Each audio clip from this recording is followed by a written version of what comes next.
Dear students, welcome to Learning Management System of GC University Lahore. Dear students, आज का हमारा पहला lecture है और ये लेक्चर है अमाइनो एसिड्स के बारे में। हम इस लेक्चर में देखेंगे कि हम अमाइनो एसिड्स की स्ट्रक्चर कैसे ड्रा कर सकते हैं। जो 20 हमारे पास अल्फा अमाइनो एसिड्स हैं उनकी स्ट्रक्चर ड्रा करने के लिए इजी ट्रिक क्या है। सबसे पहले देखते हैं अमाइनो एसिड है क्या। अमाइनो एसिड्स अमाइनो और कार्बोक्सिलिक ग्रुप रखने वाले मॉलिक्यूल हैं। इनके नाम से पता चल जाता है इनमें दो ग्रुप हैं, एक अमाइनो और दूसरा acid. Amino acid carboxylic group है, ये एसिड ग्रुप है और इसमें अमाइनो ग्रुप है। इसका मतलब है ये बाय फंक्शनल कंपाउंड्स हैं, यानी इनमें दो फंक्शनल ग्रुप हैं। कौन से? अमाइनो और कार्बोक्सिल। और फिर इनका ये जो अमाइनो एसिड हैं ये बेसिक यूनिट हैं प्रोटीन्स का, यानी ये आपस में लिंक करते हैं पेप्टाइड बॉन्ड के जरिए और प्रोटीन्स बनाते हैं। Dear students, naturally occurring amino acids usually alpha amino acids होते हैं। अगर हम अमाइनो एसिड की जनरल स्ट्रक्चर्स देख लें तो ये अमाइनो एसिड है जनरल स्ट्रक्चर। ये वाला जो ग्रुप है NH2, ये जो ब्लू में दिख रहा है, दिस इज अमाइनो ग्रुप। जबकि ये जो रेड में है दिस इज कार्बोक्सिलिक ग्रुप। ये जो सेंटर वाला कार्बन है जिसके साथ कार्बोक्सिलिक ग्रुप भी अटैच है और अमाइनो ग्रुप भी अटैच है, इस कार्बन को अल्फा कार्बन कहते हैं। और इसी की बेस पे चूंकि अमाइनो ग्रुप अल्फा कार्बन के साथ लगा होता है, इसलिए इनको अल्फा अमाइनो एसिड भी कहते हैं। हम इनको अल्फा कार्बोक्सी अमाइंस नहीं कह सकते। क्यों? Carboxylic group preferred functional group है, इसके रेफरेंस से देखना है क्योंकि ये सीनियरिटी ऑर्डर में पहले आता है। और लास्ट में बच गया ये अल्काइल ग्रुप। अल्काइल ग्रुप ये हर अमाइनो एसिड में डिफरेंट होता है। तीन ग्रुप अमाइनो हर अमाइनो एसिड में होगा, कार्बोक्सिल हर अमाइनो एसिड में होगा और हाइड्रोजन भी हर अमाइनो एसिड में होगा। कौन सा हाइड्रोजन? जो अल्फा कार्बन के साथ लगा होगा। डिफरेंस क्या होगा? डिफरेंस इस अल्काइल ग्रुप का होगा। तो डियर स्टूडेंट्स, अगर हम एसिडिक और बेसिक करैक्टर देख लें, ये जो अमाइनो ग्रुप है, amino group basic character show करता है। ये बेस है। बेस क्या होता है? प्रोटॉन एक्सेप्टर होता है, हाइड्रोजन आयन लेने वाला होता है। और ये जो कार्बोक्सिलिक ग्रुप है ये एसिडिक है, कार्बोक्सिलिक एसिड एसिडिक ग्रुप है। तो एक बेसिक ग्रुप है, दूसरा एसिडिक ग्रुप है। अब बेस क्या करते हैं? प्रोटॉन लेते हैं। इसने प्रोटॉन ले लिया, हाइड्रोजन आयन ले लिया, क्योंकि हाइड्रोजन आयन पर पॉजिटिव चार्ज होता है तो इस पर नेट पॉजिटिव चार्ज आ जाएगा। और इसने हाइड्रोजन दे दिया तो इस पर नेगेटिव चार्ज आ गया क्योंकि यहां से पॉजिटिव निकल गया है। ये जो स्पीशी बन गई है जिसमें मॉलिक्यूल में एक ग्रुप ने हाइड्रोजन दिया दूसरे ने ले लिया, इसको कहते हैं ज्विटर आयन। ज्विटर का मतलब होता है हाइब्रिड, जिसमें दो तरह के फंक्शनल ग्रुप हों, एसिड भी और बेस भी।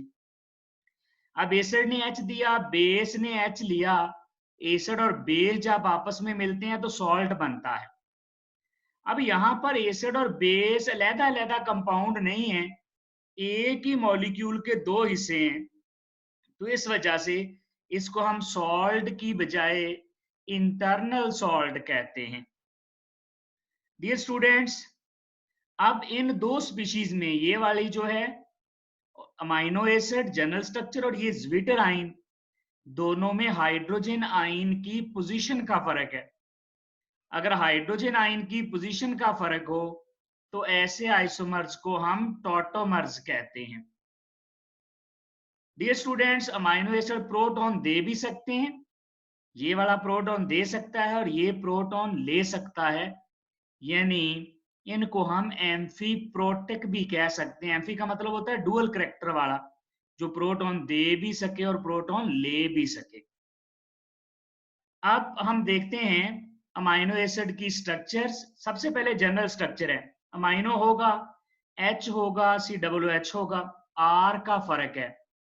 अगर हम R की जगह H लगा दें तो ये बन जाएगा ग्लाइसिन, सबसे सिंपल अमाइनो एसिड ग्लाइसिन। इसको GLY से शो करते हैं। अगर हम इस R की जगह, ये जो R है, इसकी जगह मिथाइल ग्रुप लगा दें, बाकी देखें सारे ग्रुप वैसे ही रहेंगे, तो ये बन जाएगा एलानीन और इसको लिखेंगे ALA से। डियर स्टूडेंट्स, अगर हम इस मिथाइल का, अब जितने भी अमाइनो एसिड हैं ज्यादातर अमाइनो एसिड एलानीन से ही आगे ड्राइव होते हैं। जैसे देखें, मैं एलानीन का CH3 का H निकाल के फिनाइल लगा देता हूं, फिनाइल बेंजीन रिंग का हाइड्रोजन निकल जाए तो उसको फिनाइल कहते हैं, तो ये फिनाइल एलानीन बन जाएगा। पहले तीन लफ्ज हैं PHE, तो इसको PHE से लिखेंगे, यानी ये एलानीन है, हमने CH3 का H निकाला है और फिनाइल लगा दिया, तो ये फिनाइल एलानीन। अब phenylalanine as it is रहेगा, हम ये जो बॉन्ड है जहां से ये फिनाइल के साथ लगा है, उसके बिल्कुल सामने वाले कार्बन पे OH लगा देते हैं। ये देखें, बाकी सारा कुछ वही है, हमने सामने बिल्कुल सामने वाले कार्बन पे OH लगा दिया, तो ये नया अमाइनो एसिड बन गया टायरोसिन। इसके पहले तीन लफ्ज हैं TYR। Dear students, next amino acid, हमने क्या किया, ये जो एलानीन का CH3 था उसका H निकाल के OH लगा दिया। एलानीन यहाँ CH3 था, H निकाला, OH लगा दिया, ये बन गया सीरीन और इसके पहले तीन लफ्ज हैं SER। इसी तरह अगर हम यहां से OH की जगह SH लगा देते, बाकी तो एलानीन की तरह ही है, CH3 का H निकाला, SH लगा दिया, तो ये बन गया सिस्टीन, पहले तीन लफ्ज हैं CYS। इसी तरह डियर स्टूडेंट्स, अगर हम एलानीन के मिथाइल का H निकाल के COOH लगा दें, तो ये बन जाएगा अस्पार्टिक एसिड ASP। इसी तरह अगर आप ये COOH का OH निकाल के NH2 लगा दें, बाकी सारा कुछ वही है, COOH का OH निकाला, NH2 लगा दिया, तो ये बन जाएगा एस्परजीन। अब इसके भी पहले तीन लफ्ज ASP हैं, इसके भी ASP, तो डिफरेंस करने के लिए हम लिख देते हैं ASN लगा देते हैं।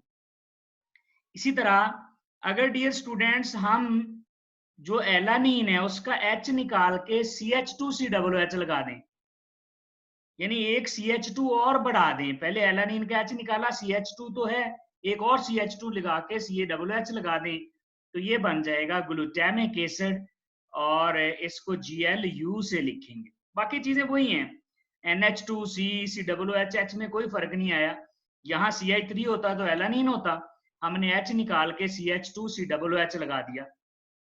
इसी तरह अगर हम इसका OH निकाल दें, इसका OH निकाल के NH2 लगा दें, तो ये बन जाएगा इसका ग्लूटामीन, ग्लूटामिक एसिड से, और इसको हम GLU से नहीं लिख सकते क्योंकि इसको लिख चुके हैं, तो ये बन जाएगा GLN। नेक्स्ट है डियर स्टूडेंट्स, ये जो हमारे पास CH2 है, हम इसमें साथ SCH3 लगा देते हैं, यानी एलानीन तो यहां तक वही स्ट्रक्चर है, CH2 हमने एडिशनल एक CH2 लगाया, अब यहां सिर्फ SCH3 लगाना है, तो दिस इज मैथियोनीन, MET से लिखेंगे। नेक्स्ट है हमारे पास ये जो है, ये अमाइनो एसिड जिसमें हमने CH2 लगा दिया। अब नेक्स्ट क्या करना है, ये जो CH2 है इसके साथ 2 CH3 लगा देने हैं। ये CH2 को कुछ नहीं कहना, ये जो CH2 है इसके दोनों H निकालो और CH3 लगा दो, तो ये बन जाएगा लियोसीन LeU। इसी तरह अगर मैं इस मिथाइल की जगह बदल दूं, ये वाला जो मिथाइल है इसको इस कार्बन पे ले आऊं, इसकी बजाय यहां ले आऊं, तो ये अमाइनो एसिड बन जाएगा आइसोलियोसिन। तो ये IL से लिखेंगे, आइसो के लिए और लियोसिन के लिए Le लिखा है। ये मिथाइल ग्रुप की जगह बदली है। अगर ये मिथाइल यहाँ हो तो आइसोलियोसिन, अगर इस कार्बन पे आ जाए तो लियोसिन होगा। इसी तरह डियर स्टूडेंट्स देखें, ये एलानीन का वो मिथाइल है, हमने 2 हाइड्रोजन निकाल के CH3 के 2 हाइड्रोजन निकाले, 2 CH3 लगा दिए, तो ये बन गया वैलीन। सारे अमाइनो एसिड आपने एलानीन की स्ट्रक्चर से ड्राइव करने हैं, और अगर आप इस वैलीन का एक CH3 निकाल के OH लगा दें, यानी ये वाला CH3 खत्म कर दें और OH लगा दें, ये देखें ये OH लग गया CH3 की जगह, तो ये बन जाएगा थ्रियोनीन THR। इसी तरह डियर स्टूडेंट्स, अगर हम CH2 है हमारे पास ये एलानीन का, उसके बाद 3 CH2 और लगा दें, साथ NH2 लगा दें, तो ये अमाइनो एसिड बन जाएगा लाइसीन। और इसी तरह अगर लाइसीन के तीनों CH2 बरकरार रखें, ये देखें तीनों CH2 मौजूद हैं, लेकिन नेक्स्ट हमने NH2 की बजाय NH C double bond NH NH2 group लगा दिया, तो ये बन जाएगा आर्जीनीन ARG।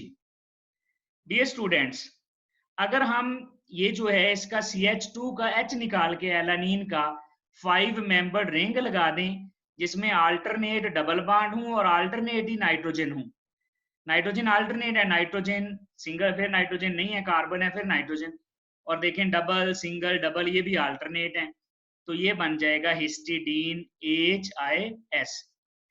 इसी तरह डियर स्टूडेंट्स, अगर हम एलानीन का ये जो CH2 है, हम CH3 एलानीन का इसका H निकाल के CH2 बनाया, 2 और CH2 लगा के रिंग बना दी, यहाँ पर ये देखें रिंग बन गई, कार्बन कार्बन कार्बन कार्बन और नाइट्रोजन, यानी रिंग के अंदर 4 कार्बन है, 1 नाइट्रोजन है, तो ये बन जाएगा प्रोलीन। और फिर लास्ट अमाइनो एसिड है कि हमने एलानीन के CH3 का H निकाला, एक 5 मेंबर्ड रिंग लगाई, एक 6 मेंबर्ड रिंग लगाई, और 5 मेंबर्ड रिंग में NH लगा दिया, ये पिरोल वाला मॉलिक्यूल लगा दिया यहाँ पर, तो ये बन जाएगा ट्रेप्टोफैन TRP से लिखेंगे। तो डियर स्टूडेंट्स, TRY से नहीं लिखेंगे, वो इंग्लिश का वर्ड ट्राई बन जाएगा TRP। ये हैं 20 अमाइनो एसिड और उनकी स्ट्रक्चर्स को ड्रा करने का इजी तरीका। Thank you very much.